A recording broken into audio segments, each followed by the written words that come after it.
মানুষ সব সময় তার বিপরীতে স্বভাবের মানুষকেই ভালোবেসে ফেলে। এই যে ছোঁয়া চঞ্চল, উড়নচণ্ডী, হই হুল্লোড় করতে পছন্দ করে। কিন্তু সাদি গম্ভীর, একটু বেশিই গম্ভীর সে। মানুষ কখনো এতটা গম্ভীর হয়? হুমম হয়। মানুষের জীবনে মাঝে মধ্যে এমন কিছু পরিস্থিতি আসে যা তাকে গম্ভীর হতে বাধ্য করে।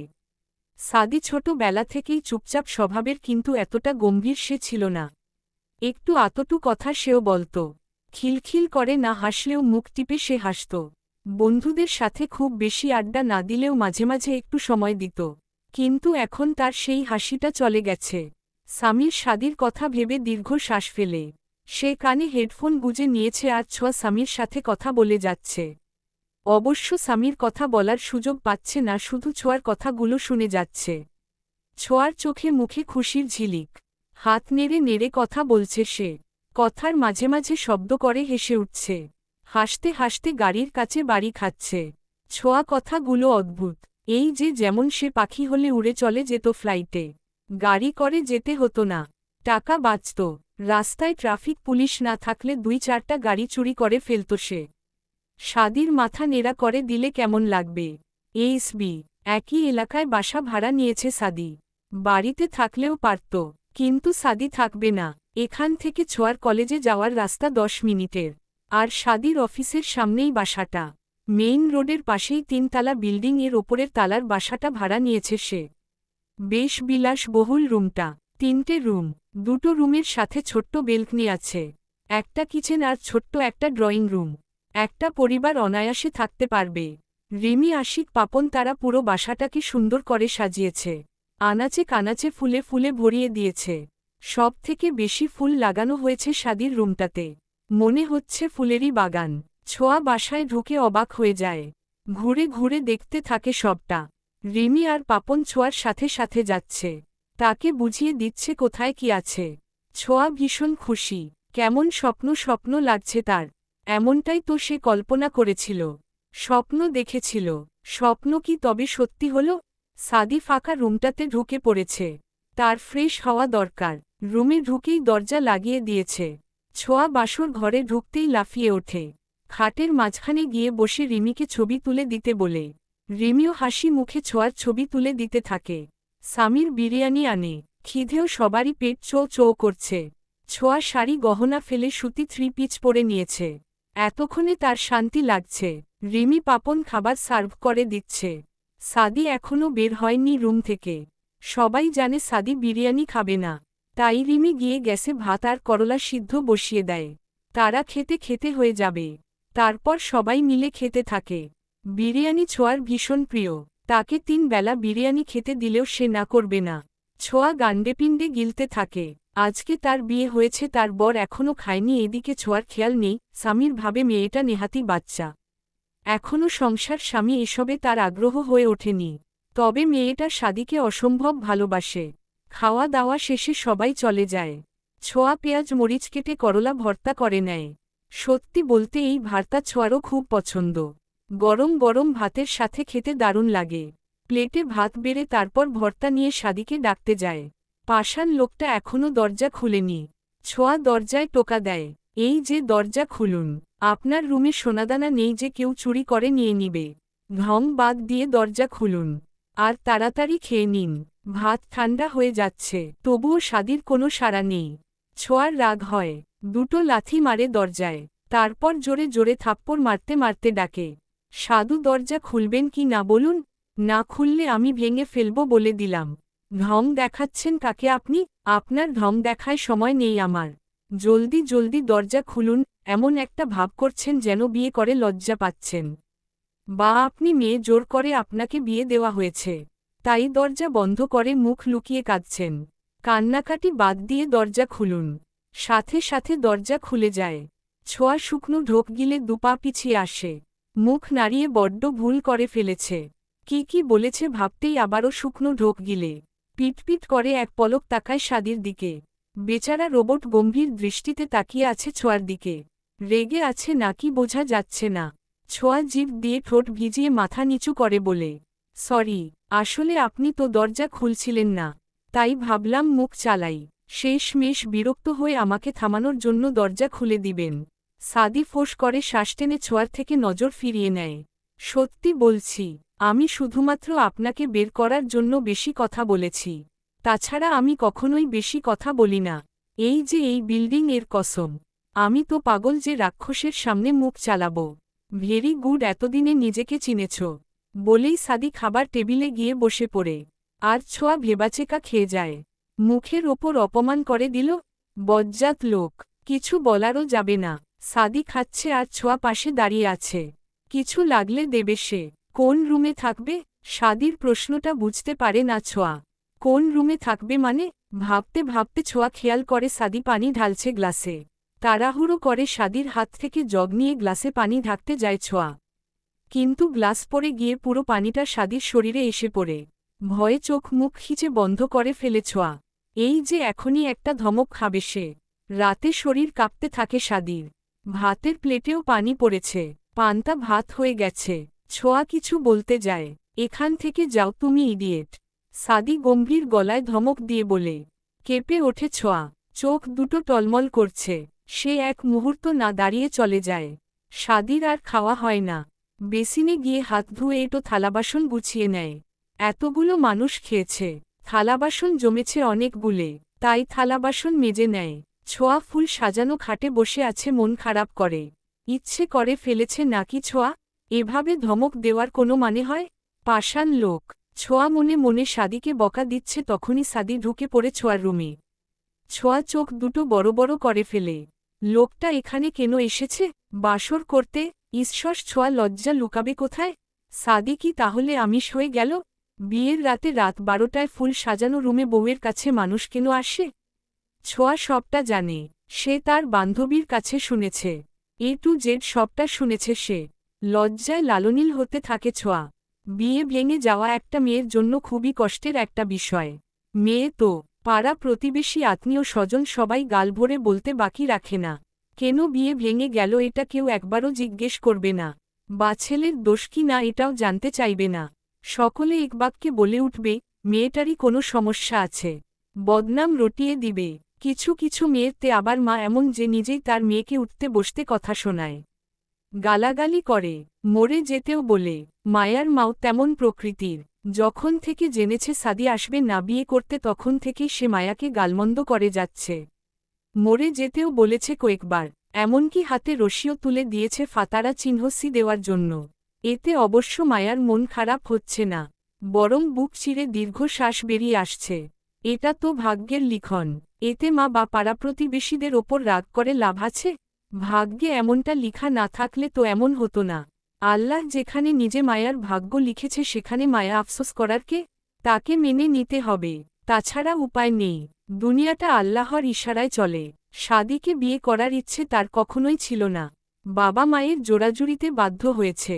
অনেকবার সাদিকে কল করেছে কথা বলার জন্য, নিজের সিচুয়েশনে জানানোর জন্য, কিন্তু সাদি রেসপন্স করেনি। এমনকি সেই দিন শপিং করার নাম করেও সাদির সাথে দেখা করতে চেয়েছিল, সেটাও হয়নি। মায়া ভেবেছিল সাদি তাকে একটু হলেও সাহায্য করবে। মায়া ভীষণ সুন্দরী একটা মেয়ে, একটা সময় তার দাপট চলত কলেজে। প্রায় ছেলের ক্রাশ ছিল সে। ভাবটাই ছিল অন্য রকম। হাসি খুশি চঞ্চল জীবনটা কত সুন্দর ছিল। তারপর একটা পুরুষের মায় জড়িয়ে গেল, পুরুষটা নিজেই এসেছিল মায়ার জীবনে। দীর্ঘদিন পেছনে পেছনে ঘুরেছে, মায়াকে মানাতে চেয়েছে, মায়া পটেনি, পাত্তাও দেয়নি। কিন্তু কথায় আছে নারী জাতির মন দুর্বল। তাদের কেউ একটু বেশি ভালোবাসা দেখালেই তারা গলে যায়। মায়ারও তাই হয়েছে, ছেলেটার অতিরিক্ত ভালোবাসা দেখে গলে গিয়েছিল। জীবন দিয়ে ভালোবেসে ফেলে তাকে। ব্যাস সুখের দিনগুলো ফুরিয়ে গেল। এত অল্প বয়সেই কি মানুষের সুখ ফুরিয়ে যায়? 2 দিনের জন্য তো পৃথিবীতে আসা, অনেকটা ঘুরতে আসার। তাহলে এই 2 দিনের জীবনে এত কষ্ট কেন? আল্লাহ কি মানুষকে কষ্টের সাথে পরিচিত করতেই দুনিয়াতে পাঠিয়েছে? সেই দিন ইচ্ছে করেই মায়া হাতের পিকের সাথে তার আর তার বয়ফ্রেন্ডের একখানা ছবি দিয়েছিল। মায়া জানত এটা দেখলে সাদি পিছিয়ে যাবে, তাকে বিয়ে করতে আসবে না। আর হলোও তাই। তবে মায়া এটা আশা করেছিল সাদি একবার হলেও তাকে কল করবে, জানতে চাইবে কিছু। সাদি এগিয়ে এসে ওপরে ঝুলানো ফুলগুলো ছিঁড়ে ফেলে। বিছানায় লাভ সেভ এঁকে তাতে লেখা সাদি ছোঁয়া, সেটাও ভেঙে ফেলে। সবগুলো ফুলের জায়গা হয় ডাস্টবিনে। ছোট্ট ডাস্টবিনটা ফুলে ফুলে ভরে ওঠে। ছোঁয়া গোল গোল চোখে দেখতে থাকে। লোকটার মতিগতি আসলে কি? তিনি চাইছেটা কি? সব ফুল পরিষ্কার করে সাদি বিছানায় বসে পড়ে। ফুল কেন ফেলে দিলেন? আমি তো ভেবেছিলাম 1 মাস রাখবে এই ফুলগুলো। যখনই রুমে আসব তখনই ফুলগুলো দেখব আর বিয়ের কথা মনে করব। কিন্তু আপনি এটা কি করলেন? ফুলতে আর আপনার মাথায় বসে ছিল না তাই না? তাহলে ফেললেন কেন? আমাদের তো আগেই ডিল হয়ে গিয়েছিল। আপনার পাশের রুমে জায়গা হবে আমার। তাহলে আমার রুমে এসে মাতব্বরি কেনে করছেন? আপনি কি? সাদি চোখ তুলে তাকায় ছোঁয়ার দিকে। ব্যাস ছোঁয়া চুপসে যায়। মুখে আঙুল দিয়ে ফেলে। বই নিয়ে এসো। ছোঁয়া মুখ থেকে আঙুল নামিয়ে ফেলে। চোখ দুটো তার বড় বড় হয়ে যায়। মুখটা গোল করে ফেলে। বই মানে কি? এখন কি পড়তে হবে? ছোঁয়াকে এভাবে তাকিয়ে থাকতে দেখে সাদি উঠে পড়ে। দরজার আড়াল থেকে ছোট্ট একটা লাঠি বের করে আনে। ছোঁয়া এক লাফে বিছানা থেকে নেমে পড়ে। নিজের লাগেজটা খুলে ঝটপট বই বের করে আবার গিয়ে বিছানায় বসে পড়ে। সাদিও এসে ছোঁয়ার সামনে গেল হয়ে বসে। আইসিটি বই বের করে ছোঁয়াকে বোঝাতে থাকে। সাদি কলম নেড়ে নেড়ে ছোঁয়াকে বোঝাচ্ছে আর ছোঁয়া গালে হাত দিয়ে সাদিকে দেখছে। তার বরটা এত সুন্দর যে ইচ্ছে করে টুপ করে গিলে ফেলতে। এই লোকটার সবচেয়ে আকর্ষণীয় জিনিসটা হচ্ছে ওষ্ঠদ্বয়। একদম গোলাপের পাপড়ির মতো গোলাপি।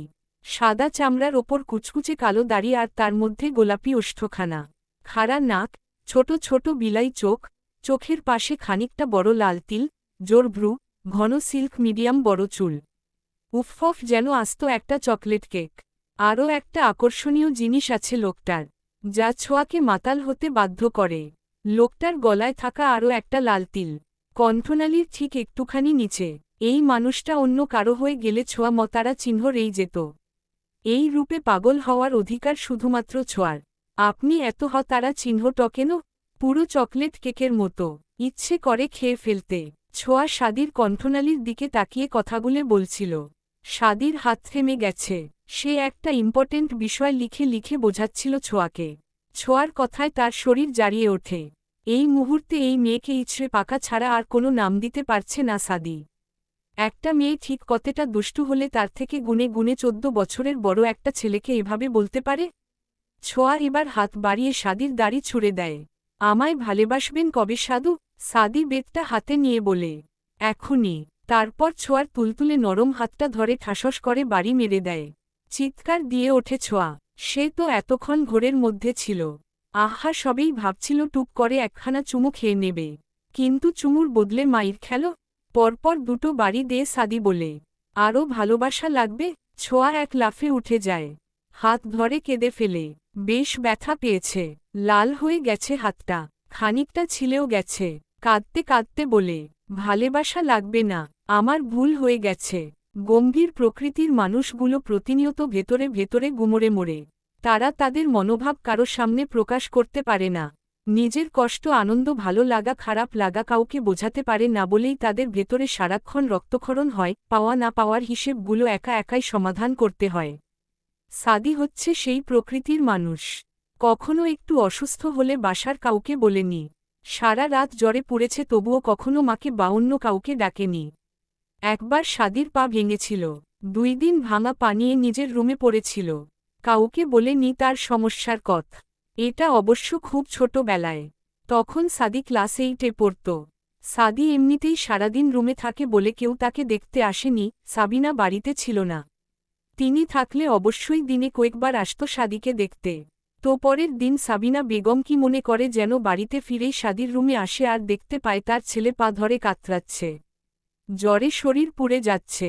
চিৎকার করে কেঁদে উঠেছিলেন তিনি। হাসপাতালে ভর্তি করানো হয়েছিল।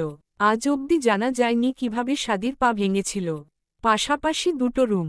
পাশের রুম থেকে ফুপিয়ে ফুপিয়ে কান্নার শব্দ আসছে। রাত 12:50। সাদি ছোঁয়ার রুম থেকে বেরিয়েছে 11টা নাগাদ।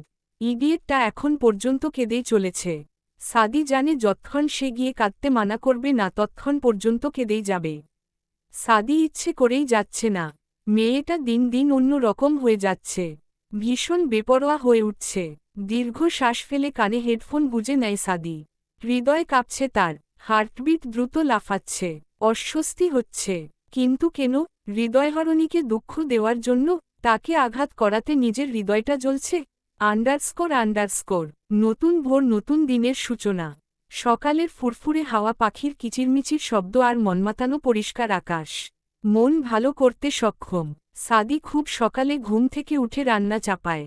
এসএসসির পর থেকে সে পরিবার থেকে দূরে থেকেছে, সেই সুবাদে রান্না থেকে শুরু করে ঘর মোছা সব কাজে পারদর্শী সে। পরোটা, ডিম ভাজা, করলা ভাজা, ডিম সিদ্ধ, ব্যাস, সাদির রান্না শেষ। সেই নিজের মতো অফিসের জন্য তৈরি হয়ে খেয়ে চলে যায়। ছোঁয়ার খোঁজ নেয় না। প্রচণ্ড কান্না করে ঘুমানোর ফলে ভালো ঘুম হয়েছে ছোঁয়ার। ঘুম ভাঙতেই আড়মোড়া ভেঙে উঠে দেখে 10টা বেজে গেছে। তাড়াহুড়ো করে ওয়াশরুমে ঢুকে পড়ে। বাবা, রান্না করতে হবে তো, না হলে সাদি খাবে কি? ফ্রেশ হয়ে কিচেনে গিয়ে দেখে ভাত তরকারি পর্যন্ত রান্না করে রেখে গেছে সাদি। ছোঁয়া ঠোঁট কামড়ে হাসে। বাহ্, আনরোমান্টিক জামাই হলে কি হবে? কাজ করতে জানে। যাকক, আমার আর কষ্ট করতে হবে না। আমি বাচ্চাদের বড় করব আর উনি রান্নাবান্না করব। ভাবতে ভাবতে ছোঁয়া দীর্ঘ শ্বাস ফেলে। আর বাচ্চা কাচ্চা, যে লেভেলের নিরামিষ জীবনে একটা চুমু খাবে কি না এতেও সন্দেহ। বাচ্চা কাচ্চার কথা ভাবা তো বিলাসিতা। চুমুহীন জীবন পার করতে হবে। হতাশার শ্বাস ফেলে ছোঁয়া খেতে বসে যায়। 1 গ্লাস দুধ, হরলিক্স দিয়ে গুলে রাখা একটা সিদ্ধ ডিম আর একটা পরোটার মধ্যে ডিম, শসা, অল্প পেঁয়াজ দিয়ে রোল বানানো, তা আবার কাগজ দিয়ে মুড়ে রেখেছে। ছোঁয়া খেতে শুরু করে। খেতে খেতেই কলিং বেল বেজে ওঠে। দুধটুকু এখনও খাওয়া বাকি। এক চুমুকে দুধ শেষ করে দরজা খুলে একটা মধ্যবয়স্ক মহিলা দাঁড়িয়ে আছে। ছোঁয়া তাকে সালাম দেয়। মহিলাটি সালাম ফিরিয়ে পরিচয় দেয় তিনি এই বাসার মালিক। ছোঁয়াদের সামনের ফ্লাইটে থাকে। ছোঁয়া তাকে ভেতরে আসতে বলে। মহিলাটি আসে। সোফায় বসে ছোঁয়াও বসে মহিলাটির পাশে। তা মেয়ে, বিয়ে করেছ? নাকফুল কোথায় তোমার? আর আন্টি বলো না, আমি তো নাকি ফুটো করিনি। নাকফুল হলো বিবাহিত মেয়ের চিহ্ন। আর স্বামীর মঙ্গল অমঙ্গলের এত ব্যাপার এই নাকফুল। আপনি নাকফুটো করতে পারেন? বোকা মেয়ে, এখন তো পার্লার থেকেই নাকফুটো করা যায়। আমাকে নিয়ে যাবেন আন্টি? ঠিক আছে, এখনই চলো। কিন্তু আন্টি, এখন তো আমার কাছে টাকা নেই। লাগবে না, 100 টাকা নিবে। আমি না হয় দিয়ে দিব, তুমি পরে আমায় ফেরত দিও। ছোঁয়া খুশি হয়ে দাঁড়িয়ে যায়। ঠিক আছে। পরনের জামা পাল্টে চুলগুলো পরিপাটি করে ছোঁয়া মহিলাটির সাথে বেরিয়ে পড়ে। মহিলার নাম রুনা। ভীষণ শৌখিন মহিলা। কথায় কথায় জানতে পারে ওনার এক ছেলে এক মেয়ে। ছেলে অনার্সে পড়ছে আর মেয়ে ছোঁয়ার সেম ইয়ার, এবং দুজন একই কলেজের। ছোঁয়া মনে মনে খুশি হয়। যাক, একসাথে যেতে পারবে কলেজে। ভীষণ নাজুক প্রকৃতির মেয়ে ছোঁয়া। একটুতেই তার শরীর খারাপ হয়। এই যে পার্লার থেকে নাকফুটো করেছে, ইয়ামোটা একটা নাকফুল ঢুকিয়ে দিয়েছে নাকে। ভীষণ ব্যথা করছে তার, কিন্তু প্রকাশ করছে না। বাড়ির নিচেই ছিল পার্লার। ছোঁয়া এবার বাসায় ফিরে শুয়ে পড়ে। নাকের ব্যথায় জ্বর আসবে মনে হচ্ছে। এমনিতেই রাতে কেঁদেছে, গলা ব্যথা হয়ে আছে। আজ প্রথম দিন হওয়াতে সাদিকে একটু তাড়াতাড়ি ছুটি দিয়ে দেয়। এখানে কাজ করে ভালো লেগেছে সাদির। অফিসের বস এবং কলিগরা খুবই ভালো এবং রুচিশীল। তার থেকে বেশি ভালো লাগার বিষয় হলো সাদির একটা মেয়ে বন্ধু, যার সাথে প্রায় ছোট থেকেই বেড়ে উঠেছে ইরা। সেও এখানেই জব করে এবং দুজন একই ডিপার্টমেন্টে। ছুটির পরে একটা রেস্টুরেন্টে বসেছে সাদি এবং ইরা। ইরা ছোট থেকেই প্রচণ্ড কথা বলে। এখনও তার ব্যতিক্রম নয়, এটা ওটা বলেই যাচ্ছে। সাদি শুধু শুনছে। ইরার সাথে দেখা হওয়ার পর থেকে সাদি হাতে গোনা কয়েকটা কথা বলেছে আর ইরা বলেই যাচ্ছে। সাদি মনে মনে বলে, বাড়িতে এক ইডিয়েট, এখানে আরেক ইডিয়েট। সাদি মহুয়ার সাথে দেখা হয়েছিল, তার ডিভোর্স হয়ে গেছে। সাদি খাওয়ায় মনোযোগ দিয়েছে। ইরার কথা শুনলেও কোনো প্রতিক্রিয়া করে না। ইরাও আর দ্বিতীয়বার বলে না, তোর বউয়ের সাথে দেখা করাবি না? পাপন বলল, ভীষণ দুষ্টু নাকি? তোকে নাকে দড়ি দিয়ে ঘুরায়। বলেই শব্দ করে হেসে ওঠে ইরা। আজকেই চল। ইরা লাফিয়ে ওঠে। ইসস, আজকেই যাবে? তাড়াহুড়ো করে খেতে থাকে সে। সাদির মতো বদলানোর আগেই যেতে হবে। নিজের কাছে থাকা এক্সট্রা চাবি দিয়ে দরজা খুলে ভেতরে ঢুকে সাদি। ইরাকে ইশারায় ছোঁয়ার রুম দেখিয়ে নিজের রুমে ঢুকে পড়ে। ইরা এদিক ওদিক দেখতে দেখতে ছোঁয়ার রুমে ঢুকে। কম্বল মুড়িয়ে বিছানায় শুয়ে আছে ছোঁয়া। রুমে কারো ঢোকার আওয়াজ পেয়ে চোখ না খুলেই বলে ওঠে, এসেছেন? জলদি আমার নাকে পরপর কয়েকটা চুমু খেয়ে দিন তো, প্রচণ্ড ব্যথা করছে। ইরা মুখ টিপে হাসে। পাপনের কথা সে বিশ্বাস করেনি। সাদির মতো গম্ভীর জোয়ান একটা ছেলেকে বাচ্চা একটা নাকানিচুবানি খাওয়াতে পারবে? এটা বিশ্বাস করার যোগ্য? ইরা যেভাবে এসেছিল সেভাবেই বেরিয়ে যায়। সাদির রুমে ঢুকে পড়ে। সাদি সবেই চেঞ্জ করে বেরিয়েছে। সাদি তোর বউ তোকে ডাকে। তার নাকি চুমুম্মু খেতে ইচ্ছে করছে। দাঁত কেলিয়ে বলে ইরা। সাদি বিরক্ত হয়। ইরার দিকে এক পলক তাকিয়ে বেরিয়ে যায়। অবেলায় শুয়ে আছো কেন? ছোঁয়া পিটপিট করে চোখ খুলে। আমার নাকে ব্যথা। ডাক্তার বলেছে সাদমান চৌধুরী চুমু খেলে সেরে যাবে। রিনরিনিয়ে বলে ছোঁয়া। হাতেও ব্যথা, এখানেও চুমু প্রয়োজন। চুমুর অভাবে ব্যথা সারছে না। সাদি ফোঁস করে শ্বাস টানে। ইরা দরজার সামনেই দাঁড়িয়ে শুনছিল আর কিটকিট করে হাসছিল। মেয়েটা ভারী মিষ্টি। বেশ মনে ধরেছে ইরার। ইরা এসেছে তোমার সাথে দেখা করতে। ফ্রেশ হয়ে এসো বলেই সাদি চলে যেতে নেয়। আমার ব্যথা না কমলে ফ্রেশ হব কি করে? আপনি কি ব্রাশ করেননি?